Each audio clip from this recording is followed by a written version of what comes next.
वक्त पर तय कर लो आपको क्या करना है, वक्त पर तय कर लो आपको क्या करना है, वरना वक्त तय कर लेगा आपका क्या करना है, वरना वक्त तय कर लेगा आपका क्या करना है। नमस्कार दोस्तों, राधे राधे, जय श्री कृष्णा, राम राम।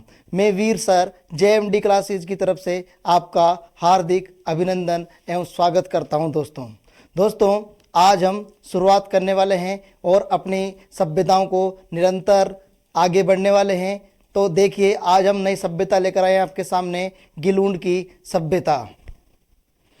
तो देखिए दोस्तों, गिलुंड की सभ्यता, अगर गिलुंड की सभ्यता की बात की जाए तो गिलुंड की सभ्यता राजस्थान के किस जिले में स्थित है? तो गिलुंड की सभ्यता राजस्थान के राजसमंद जिले में स्थित है। दोस्तों ये साधारण सा प्रश्न है जो सबको आता है, तो आपको भी आना चाहिए। गिलुंड की सभ्यता किस जिले में स्थित है? राजसमंद जिले में स्थित है।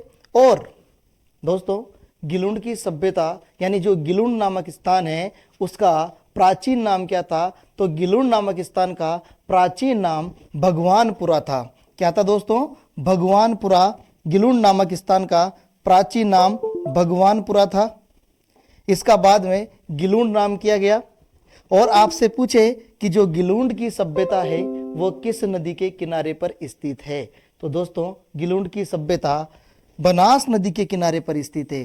किस नदी पर? बनास नदी के किनारे पर स्थित है। इसके अलावा अगर इसके कालक्रम की बात की जाए कि गिलुंड की सभ्यता का कालक्रम कब से लेकर कब तक रहा, तो ध्यान रखना इसका जो कालक्रम रहा है 1900 ईसा पूर्व से लेकर 1700 ईसा पूर्व तक रहा है। दोस्तों अगर हम इसकी बात करें तो ये जो आंकड़े हैं ये कार्बन डेटिंग पद्धति के अनुसार माना जाता है कि इसका जो कालक्रम है वह 1900 ईसा पूर्व से लेकर 1700 ईसा पूर्व तक के मध्य माना जाता है।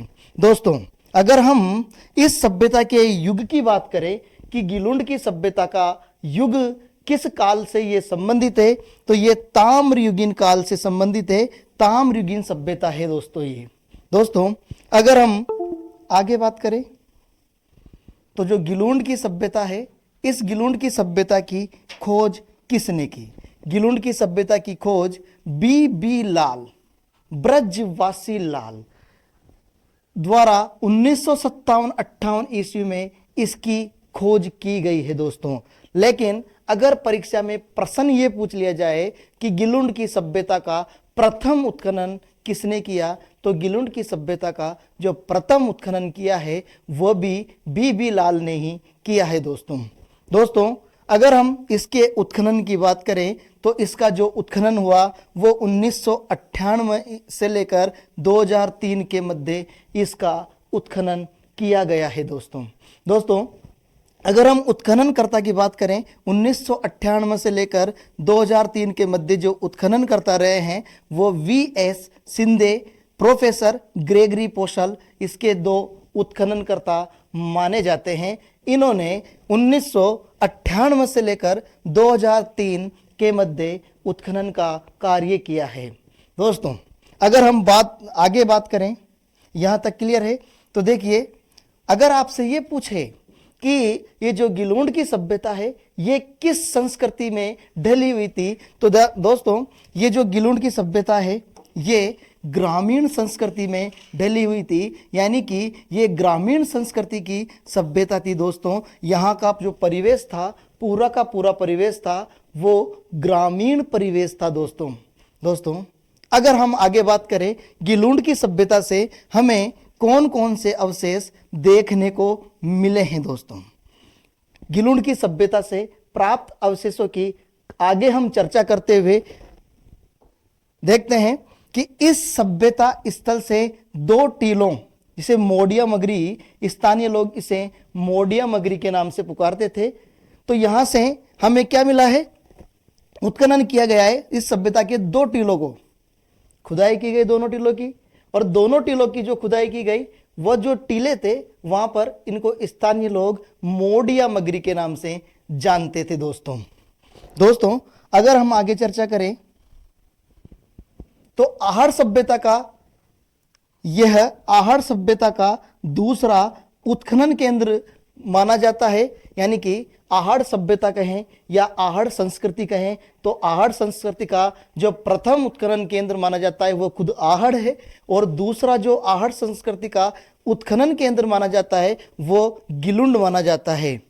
तो हम इसको कह सकते हैं कि ये आहड़ सभ्यता का दूसरा केंद्र है जहां पर ये उत्खनन किया गया। दोस्तों, अगर हम आगे बात करें तो देखिए, जहां विशाल भवनों के अवशेष भी मिले हैं, हमें गिलुंड सभ्यता से विशाल भवनों के अवशेष देखने को मिले हैं। दोस्तों यहां पर देखिए, गिलुंड से 5 प्रकार के मिट्टी के बर्तन मिले हैं। अब ये जो 5 प्रकार के थे वो कौन कौन से थे दोस्तों? एक तो सादा बर्तन, सिंपल बर्तन मिले हैं। इसके अलावा काले रंग के बर्तन मिले हैं, पॉलिशदार बर्तन मिले हैं, भूरे बर्तन मिले हैं, लाल और काले मिक्स में बर्तन मिले हैं, यानी चित्रित मृतभांड मिले हैं। 1, 2, 3, 4 और 5। ये जो 5 प्रकार के बर्तन मिले हैं दोस्तों, ये सादे भी थे, काले भी थे, पॉलिशदार थे, भूरे थे और लाल और काले दोनों मिश्रित में थे। ये चित्रित थे दोस्तों, चित्रित मृतभांड मिले हैं। ये कौन सी सभ्यता से मिले हैं दोस्तों? गिलुंड की सभ्यता से देखने को मिले हैं। दोस्तों, अगर हम आगे बात करें तो ये भी हमारे लिए मोस्ट होगा कि पत्थर की गोलियां कहां से मिली है।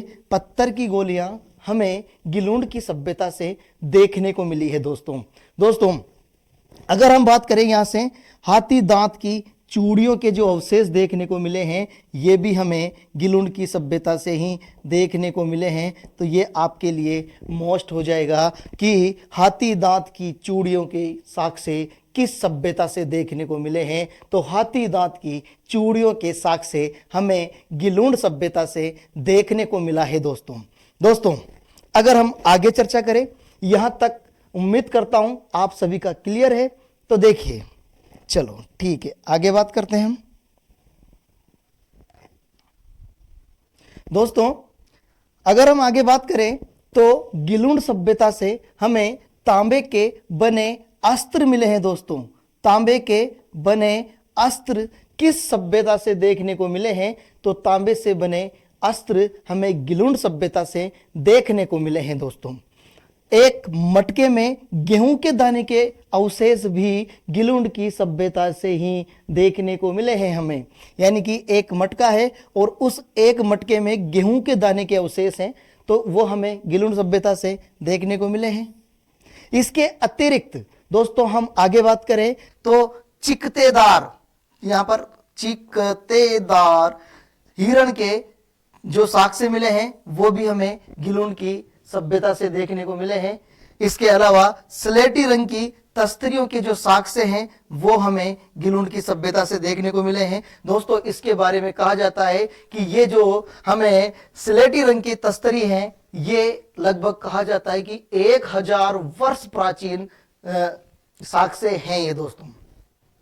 दोस्तों अगर हम आगे बात करें तो गिलुंड से आहड़ के समान धर्मा संस्कृति के साक्ष्य भी देखने को मिले हैं। दोस्तों परीक्षा में प्रश्न पूछ लिया जाए कि आहड़ के समान धर्मा संस्कृति के जो साक्ष्य हैं वो किस सभ्यता से देखने को मिले हैं, तो वो हमें गिलुंड सभ्यता से देखने को मिले हैं। दोस्तों अगर हम आगे बात करें तो गिलुंड सभ्यता में पक्की ईंटों का प्रयोग किया गया है, जबकि आहड़ में पक्की ईंटों का प्रयोग नहीं किया गया है। यहां से हमें एक दीवार मिली है जिसमें पक्की ईंटों के साक्ष्य प्रतीत होते हैं। दोस्तों यहां तक क्लियर है? चलिए दोस्तों अब हम नई सभ्यता की जानकारी लेंगे। नई सभ्यता के बारे में आज हम चर्चा करते हैं, बालाथल की सभ्यता। दोस्तों बालाथल की जो सभ्यता है वो उदयपुर जिले में स्थित है। दोस्तों बालाथल की सभ्यता किस जिले में स्थित है? उदयपुर में। और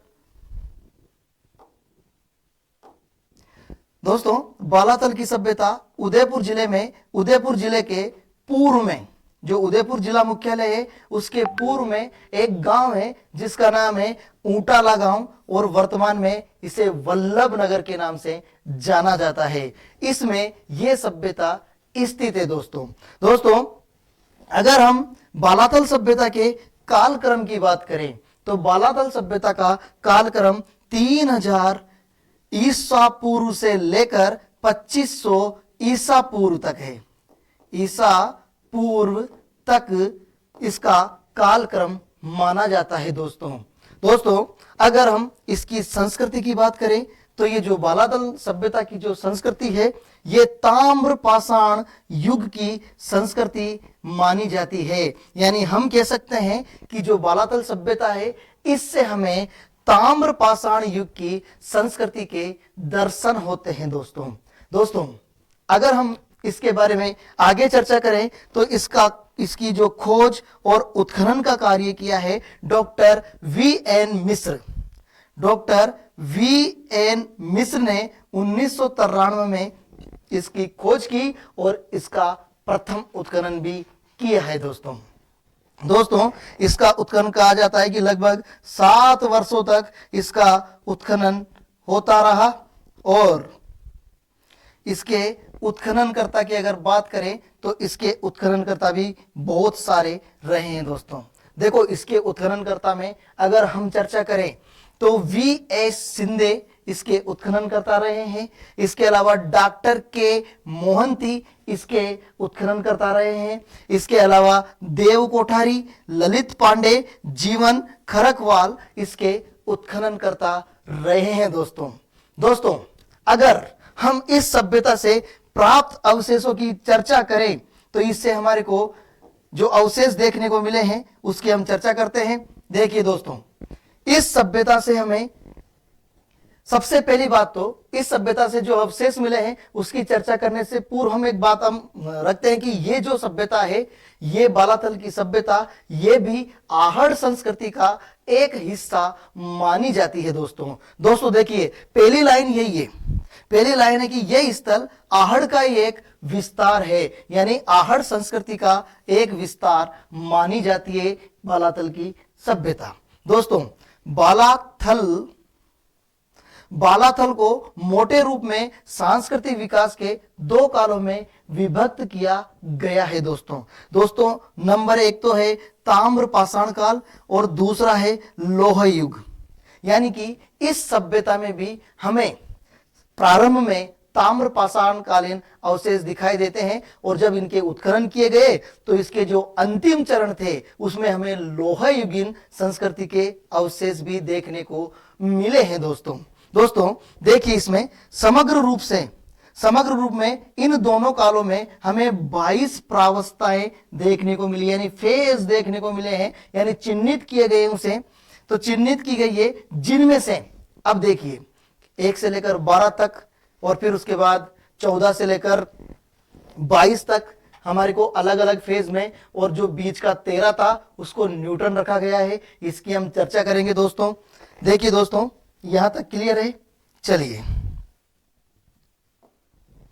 देखो दोस्तों हमने यहां पर देखा है कि जो प्रवस्था है इस प्रवस्था में हमें 1 से लेकर 12वीं के जो स्तर है 12वीं के स्तर को लोह युग की संस्कृति से संबोधित किया गया है।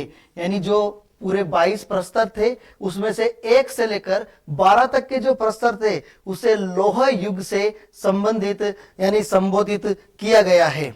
उसके बाद देखिए दोस्तों 14वीं से लेकर 22वीं प्रवस्था के समय को ताम्र पाषाण की आहड़ संस्कृति से संबोधित किया गया है। यानी कि जो हमारे 14 से लेकर 22 तक के जो प्रस्तर है उसे हम ताम्र पाषाण संस्कृति से संबोधित करते हैं दोस्तों। और जब मैंने आपको बताया कि जो 13वीं प्रवस्था है इस 13वीं प्रवस्था के स्तर पर बहुत कम पुरावशेषों के साक्ष्य उपलब्ध होने के कारण, यानी जो 13वीं प्रवस्था है इसमें हमें बहुत कम साक्ष्य देखने को मिले हैं, इसलिए इसे हम न्यूट्रल यानी शून्य भी घोषित कर सकते हैं। यानी कि इसे संध्या काल कहा गया, इसे मानव गतिविधियों से शून्य काल कहा गया, इसे अंतराल का काल भी स्वीकार किया गया है। किस प्रस्तर को? 13वें प्रस्तर को दोस्तों इस सभ्यता से हमें कौन कौन से अवशेष देखने को मिले हैं? अगर हम इसकी बात करें, यहां तक क्लियर है? चलो ठीक है, चलते हैं आगे। देखो दोस्तों, ध्यान से समझना, इससे हमें कौन कौन से अवशेष देखने को मिले हैं। दोस्तों यहां से लोग भी कृषि, पशुपालन और आखेट करते थे। यहाँ के जो लोग थे ये कृषि भी करते थे, पशुपालन भी करते थे और शिकार भी करते थे। दोस्तों ये लोग मिट्टी के बर्तन बनाने में निपुण थे, मिट्टी के बर्तन बनाने में निपुण थे तथा कपड़ा बुनना भी ये लोग जानते थे। दोस्तों यानी मिट्टी के बर्तन बनाने में ये निपुण रहे हैं, इसके अलावा कपड़ा बनाने में भी ये निपुण माने जाते हैं। दोस्तों यहां से तांबे के सिक्के, मुद्राएं एवं आभूषण प्राप्त हुए हैं। इसके अलावा देखो दोस्तों, इस क्षेत्र के लोगों ने यहां मिट्टी एवं पत्थर के बड़े बड़े मकान बना लिए थे। यहां से 4000 वर्ष पुराना एक नरकंकाल मिला है, जिसे भारत में कुष्ठ रोग का सबसे पुरातन प्रमाण माना जाता है। दोस्तों ये आपके लिए वेरी मोस्ट प्रसन्न साबित होगा। दोस्तों अगर हम इसको देखें तो यहां पर 4000 वर्ष पुराना एक नरकंकाल मिला है। क्या मिला है? एक नरकंकाल मिला है, जिसे भारत में कुष्ठ रोग का सबसे पुरातन प्रमाण माना जाता है। दोस्तों एक ये भी आपके लिए वेरी मोस्ट पर्सन रहेगा, क्योंकि योगी मुद्रा में शवदान प्राप्त हुआ है हमें, ये केवल और केवल इसी सभ्यता से देखने को मिला है। दोस्तों इसके बाद हम बात करें तो यहां से तांबे से बने हुए उपकरणों और अस्त्रों के साक्ष्य मिले हैं, यानी तांबे के उपकरण और तांबे के अस्त्रों के जो साक्ष्य मिले हैं वो इसी सभ्यता से देखने को मिले हैं। दोस्तों इस सभ्यता से हमें एक उस्तरा मिला है तथा बाण के फलक के साक्ष्य भी इसी सभ्यता से देखने को मिले हैं। और ये आपके लिए एक और इंपॉर्टेंट प्रश्न होगा। दोस्तों ये जो प्रश्न है ये आपके लिए वेरी मोस्ट साबित होगा, क्योंकि यहां पर 11 कमरों के भवन के साक्ष्य देखने को मिले हैं। दोस्तों 11 कमरों के भवन के साक्ष्य जो हमें दिखाई देते हैं वो इसी सभ्यता से दिखाई देते हैं। दोस्तों एक वेरी मोस्ट जो कि ये परीक्षा में पूछा भी जा चुका है कि इस सभ्यता से हमें लोहा गलाने की 5 भट्टियों के साक्ष्य मिले हैं। लोहा गलाने की जो भट्टियां हैं वो इसी सभ्यता से देखने को मिला है। और भट्टियों की संख्या कितनी थी? 5 भट्टियां हैं, इसी सभ्यता से हमें देखने को मिली है। दोस्तों अब हम आगे बात करते हैं ओजियाना सभ्यता की। तो देखिए दोस्तों, ओजियाना सभ्यता अभी वर्तमान में ब्यावर जिले में है। दोस्तों ओजियाना सभ्यता ये बदनौर ब्यावर जिले में स्थित है। दोस्तों किस जिले में स्थित है? अभी नए जिलों के आधार पर इसे ब्यावर जिले में डाल दिया गया है। तो ये ब्यावर जिले का यानी जो बदनौर है ये ब्यावर में चला गया है, इसीलिए ओजियाना की सभ्यता कहाँ किस जिले में आ गई है? ब्यावर जिले में। तो दोस्तों आगे हम बात करें, अगर हम इस ओजियाना सभ्यता की बात करें तो ये ओजियाना की सभ्यता कोठारी नदी के किनारे पर स्थित है। किस नदी के किनारे पर स्थित है? कोठारी नदी के किनारे पर स्थित है। दोस्तों कोठारी नदी का उद्गम दिवेर की पहाड़ियों से होता है। कोठारी को देवर यानी कोठारी नदी का उद्गम दिवेर की पहाड़ियों से होता है। दोस्तों अगर हम आगे बात करें तो देखिए इसका जो काल या युग है यह भी ताम्रपाषाण कालीन युग माना जाता है। दोस्तों और इसके कालक्रम की बात की जाए तो ये 2000 ईसा पूर्व से लेकर 1500 ईसा पूर्व के मध्य का काल माना जाता है। दोस्तों अगर हम इसकी खोज एवं उत्खनन की बात करें तो इसकी खोज और इसका उत्खनन B.R. मीणा, आलोक त्रिपाठी द्वारा किया गया और सन 2000 ईस्वी में इसका उत्खनन किया गया है। दोस्तों और इसकी खोज भी इन्होंने ही की थी। दोस्तों अगर इसके अतिरिक्त उत्खननकर्ता की बात की जाए तो इसके जो अतिरिक्त उत्खननकर्ता रहे हैं वो कौन कौन रहे हैं दोस्तों? एस.सी. गुप्ता, बी.आर. सिंह और अफरिया द्वारा इसका उत्खनन का कार्य किया गया है दोस्तों अगर हम आगे बात करें तो देखिए इसमें विशेष बात क्या रही है, ये विशेष पॉइंट है, ये भी आपके लिए महत्वपूर्ण साबित होंगे। देखिए दोस्तों, अगर हम इसकी विशेषताओं की बात करें, यह आहड़ या बनास संस्कृति का ताम्र पाषाण कालीन स्थल है। तो हमारे लिए एक इंपॉर्टेंट प्रश्न और क्लियर हो गया कि जो ये सभ्यता है ये भी आहड़ संस्कृति का ही हिस्सा मानी जाती है दोस्तों अगर आगे हम बात करें तो यहां लाल व काले रंग के मृद पात्र मिले हैं जो सफेद रंग से चित्रित है। तो दोस्तों हमने चर्चा की थी जो आहड़ सभ्यता है, आहड़ सभ्यता से हमें लाल और काले रंग के मृद भांड ही देखने को मिले थे। दोस्तों हमने कहा था कि जो लाल और काले मृद भांड है उसे ब्लैक एंड रेड वेयर मृद भांड के नाम से भी जाना जाता था, इसे कृष्ण लोहित मृद भांड के नाम से भी जाना जाता था, जो आहड़ सभ्यता में हमें देखने को मिले हैं। तो दोस्तों इसी सभ्यता में हमें लाल और काले रंग के मृद पात्र भी देखने को मिले हैं, लेकिन इसमें एक नई चीज आई है जो सफेद रंग से चित्रित किए गए हैं, जो सफेद रंग से चित्रित किए गए हैं, इसमें ये नया पॉइंट है दोस्तों अगर हम आगे बात करें तो इस सभ्यता से हमें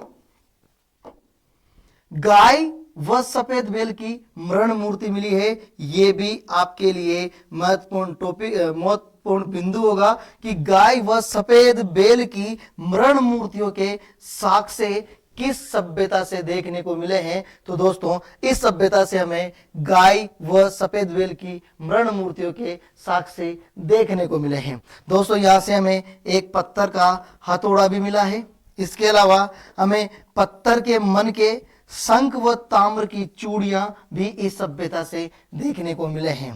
तो दोस्तों इस सभ्यता के कंप्लीट होने के बाद हम आगे चर्चा करेंगे अगली सभ्यता पचमाता सभ्यता। पचमाता सभ्यता की अगर हम बात करें तो दोस्तों यहां तक क्लियर है, चलिए आगे हम चलते हैं। पचमाता की सभ्यता, दोस्तों पचमाता की सभ्यता वर्तमान में गिलुंड राजसमंद जिले में है। पचमाता की सभ्यता गिलुंड राजसमंद जिले में है, लेकिन दोस्तों माध्यमिक शिक्षा बोर्ड इसे उदयपुर मानता है। अगर हम माध्यमिक शिक्षा बोर्ड की किताबों का जिक्र करते हैं तो वो इसे उदयपुर मानता है दोस्तों, लेकिन ये जो सभ्यता है गिलुंड राजसमंद जिले में है। दोस्तों ये जो नदी है बनास नदी के किनारे पर पचमाता की सभ्यता विकसित हुई है दोस्तों पचमाता की जो सभ्यता है वह आहड़ बनास संस्कृति का भी एक महत्वपूर्ण स्थल मानी जाती है। दोस्तों आज हम जो सभ्यताओं की लगभग चर्चा कर रहे हैं ये सभी सभ्यताएं आहड़ संस्कृति का हिस्सा मानी जाती है दोस्तों इसे हड़प्पा के समकालीन भी माना जाता है। इस सभ्यता के कहा जाता है कि ये हड़प्पा के समकालीन सभ्यता मानी जाती है।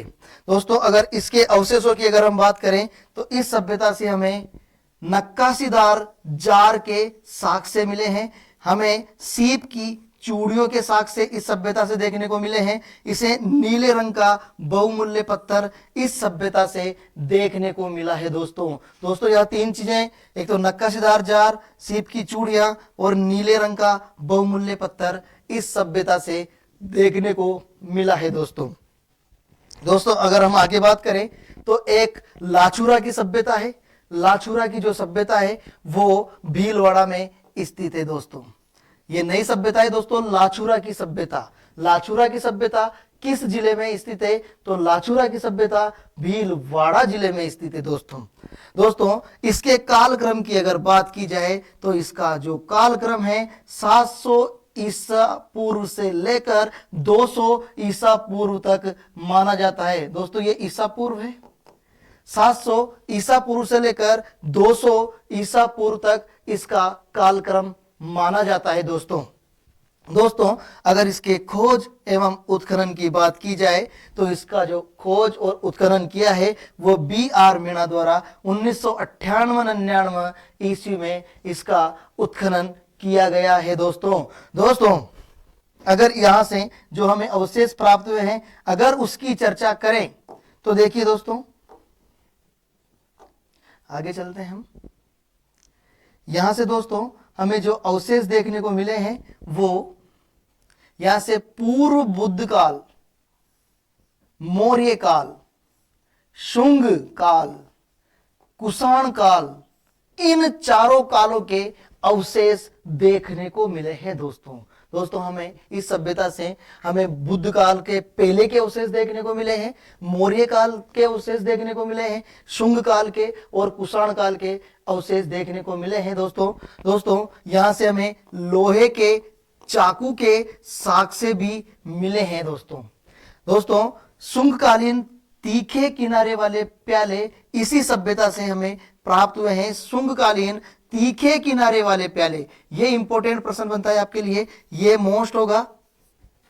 तीखे किनारे वाले जो प्याले हैं वो कौन सी सभ्यता से देखने को मिले हैं? तो लाचुरा की जो सभ्यता है वहां से हमें ये देखने को मिले हैं। दोस्तों मिट्टी की मोहरें जिस पर ब्राह्मी लिपि के 4 अक्षर अंकित है, ये भी इसी सभ्यता से देखने को मिले हैं। दोस्तों एक ये भी वेरी मोस्ट आपके लिए होगा, क्योंकि ललितासन मुद्रा, पहला शब्द ही इंपॉर्टेंट है, ललितासन मुद्रा। और ललितासन का मतलब होता है उत्साहपूर्ण जो मुद्रा है उसे ललितासन मुद्रा के नाम से जाना जाता है। इसमें जो ललितासन मुद्रा में नारी की मरण मूर्ति मिली है तो ये इसी सभ्यता से देखने को मिली है। दोस्तों अब आगे जो सभ्यता है उसकी हम चर्चा करते हैं, रंगमहल की सभ्यता।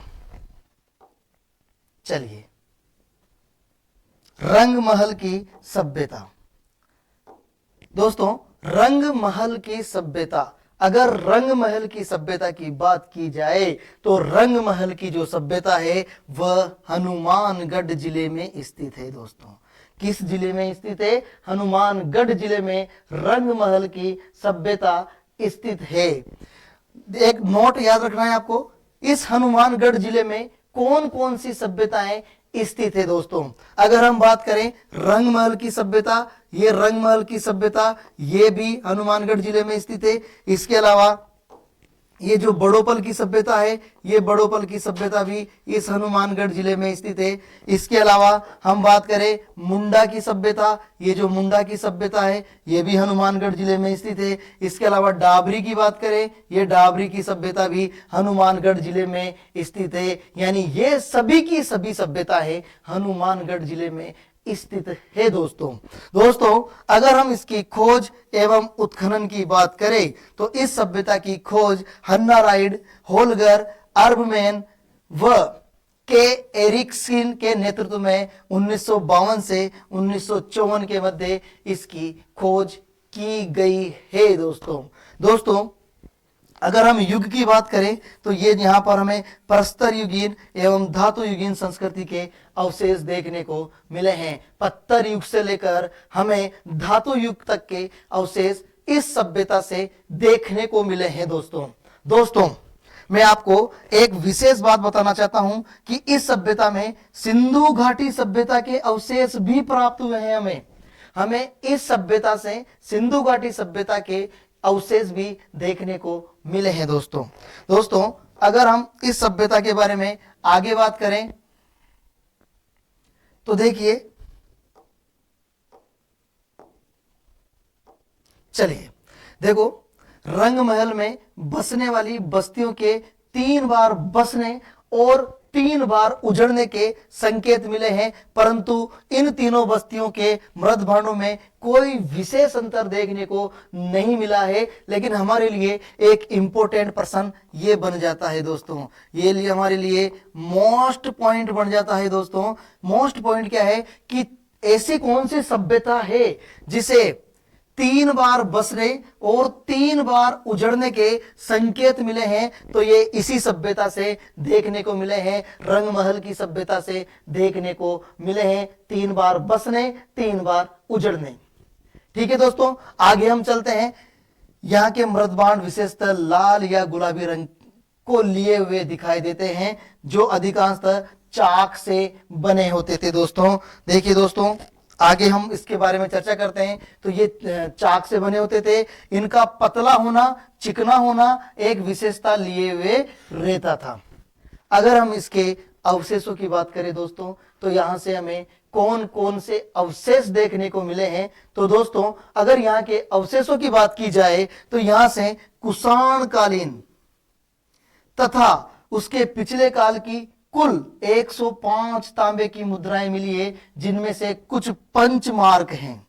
यानी 105 तांबे की मुद्राएं मिली है, जिसमें से कुछ तो पंचमार्क है और कुछ कनिष्क प्रथम तथा कनिष्क तृतीय के काल की है। यानी हमें कुल 105 मुद्राओं में से कुछ तो पंचमार्क है, कुछ कनिष्क प्रथम और कनिष्क तृतीय के काल की है। दोस्तों यहां से आगे देखिए, इस सभ्यता से हमें 2 कांसे की सीलें मिली है, जिन पर ब्राह्मी लिपि में नाम अंकित किए हुए हैं। तो जो नाम अंकित किए हुए हैं उससे हमारे को मतलब नहीं, लेकिन हमारे लिए ये इंपॉर्टेंट हो गया है दोस्तों, 2 कांसे की जो सीलें हैं वो किस सभ्यता से देखने को मिली है, तो वो हमें रंगमहल की सभ्यता से देखने को मिली है। दोस्तों अगर हम बात करें आगे, स्वीडन की पुरावेत्ता डॉक्टर हन्ना रीड को मिट्टी से बना एक कटोरा मिला था, जो अब स्वीडन के लुंड संग्रहालय में सुरक्षित है। दोस्तों कौन से संग्रहालय में? लुंड संग्रहालय में संग्रहित है। दोस्तों ये वहां पर सुरक्षित रखा गया है। दोस्तों अगर हम आगे बात करें तो इस कटोरे के किनारे पर लगी 2 पुरुषाकृतियां कुषाण काल की घोतक है। कुषाण कला भी कह सकते हैं, यानी कुषाण काल के समय कुषाण कला उसकी ये द्योतक मानी जाती है। दोस्तों अगर हम आगे बात करें तो यहां तक क्लियर है। चलिए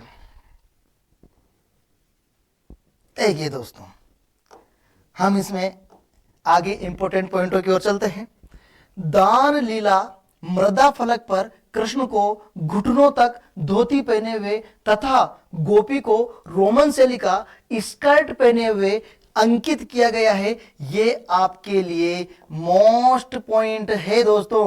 दान लीला मृदा फलक पर, यानी कि हम तो इस प्रकार इसको ऐसे याद कर सकते हैं कि भगवान श्री कृष्ण को घुटनों तक धोती पहने तथा गोपी को रोमन शैली में का स्कर्ट पहने हुए किस सभ्यता से अंकित किया है, तो ध्यान रखना ये रंगमहल की सभ्यता से ही अंकित किया गया है। दोस्तों रंगमहल से प्राप्त मृदा फलकों में शिवलिंग का उद्भव, शिव पार्वती, चक्र पुरुष भी भारतीय माटी शिल्प की अनुपम कृतियां हैं। यानी इस रंगमहल की सभ्यता से हमें जो शिव का जो उद्भव है, शिवलिंग का उद्भव, उसके बारे के अवशेष देखने को मिले हैं। शिव पार्वती के जो माटी शिल्प यानी मिट्टी की जो मूर्तियां मिली है, ये भी यहां से देखने को मिला है। इसके अलावा चक्र पुरुष की मिट्टी की मूर्ति यहां से देखने को मिली है, जो कि भारतीय माटी शिल्प की क्या है? अनुपम कृतियां हैं। दोस्तों आगे हम बात करें, रंगमहल से प्राप्त पकी ईंटों की प्रतिमा आधार पर गुप्तकालीन ब्राह्मी लिपि में यशोदा की आकृति का अंकन इसी क्षेत्र के प्राचीनतम अभिलेख का उदाहरण है। यह भी आपके लिए एक प्रकार से मोस्ट प्रश्न साबित हो सकता है। दोस्तों यहां से ये भी जब भगवान श्री कृष्ण मिल रहे हैं तो गोवर्धन पर्वत की तरह भी हमारे को देखने को मिलेगा।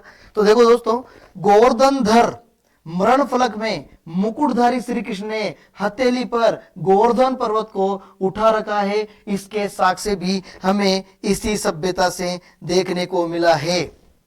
दोस्तों अगर हम आगे बात करें तो मथुरा और गांधार शैली के समन्वय से बनी माटी की मूर्ति भी कृष्ण लीला का राजस्थान में गुप्त काल का एकमात्र उदाहरण माना जाता है। दोस्तों ये हमारे रंगमहल की सभ्यता से संबंधित जानकारी है। इसके बाद अगर हम चर्चा करें तो दोस्तों ये सभ्यताएं हमारे कंप्लीट होती है। इसके अलावा जो बची कुची सभ्यता है उनको हम आगे की क्लास में निरंतर जारी रखेंगे। दोस्तों यदि आपने हमारे इस YouTube चैनल को सब्सक्राइब नहीं किया है तो सब्सक्राइब करें और ज्यादा से ज्यादा लोगों को शेयर करें दोस्तों, क्योंकि तभी आप अपने दोस्तों को शेयर करोगे तो इससे हमें और भी नई नई जानकारियों को साझा करने का मौका मिलेगा। क्योंकि जो देकर भाव आवज, राजस्थानी भाषा में एक कहावत है कि जोत देकर भाव आवज, यानी कि जब ज्यादा से ज्यादा सब्सक्राइबर होंगे तो हमारे को पढ़ाने में भी अधिक से अधिक इंटरेस्ट आएगा। दोस्तों मैं आपको अगली क्लास में लेकर चलूंगा छोटी मोटी सभ्यताओं की जानकारी लेते हुए। बहुत बहुत धन्यवाद, बहुत बहुत आभार दोस्तों।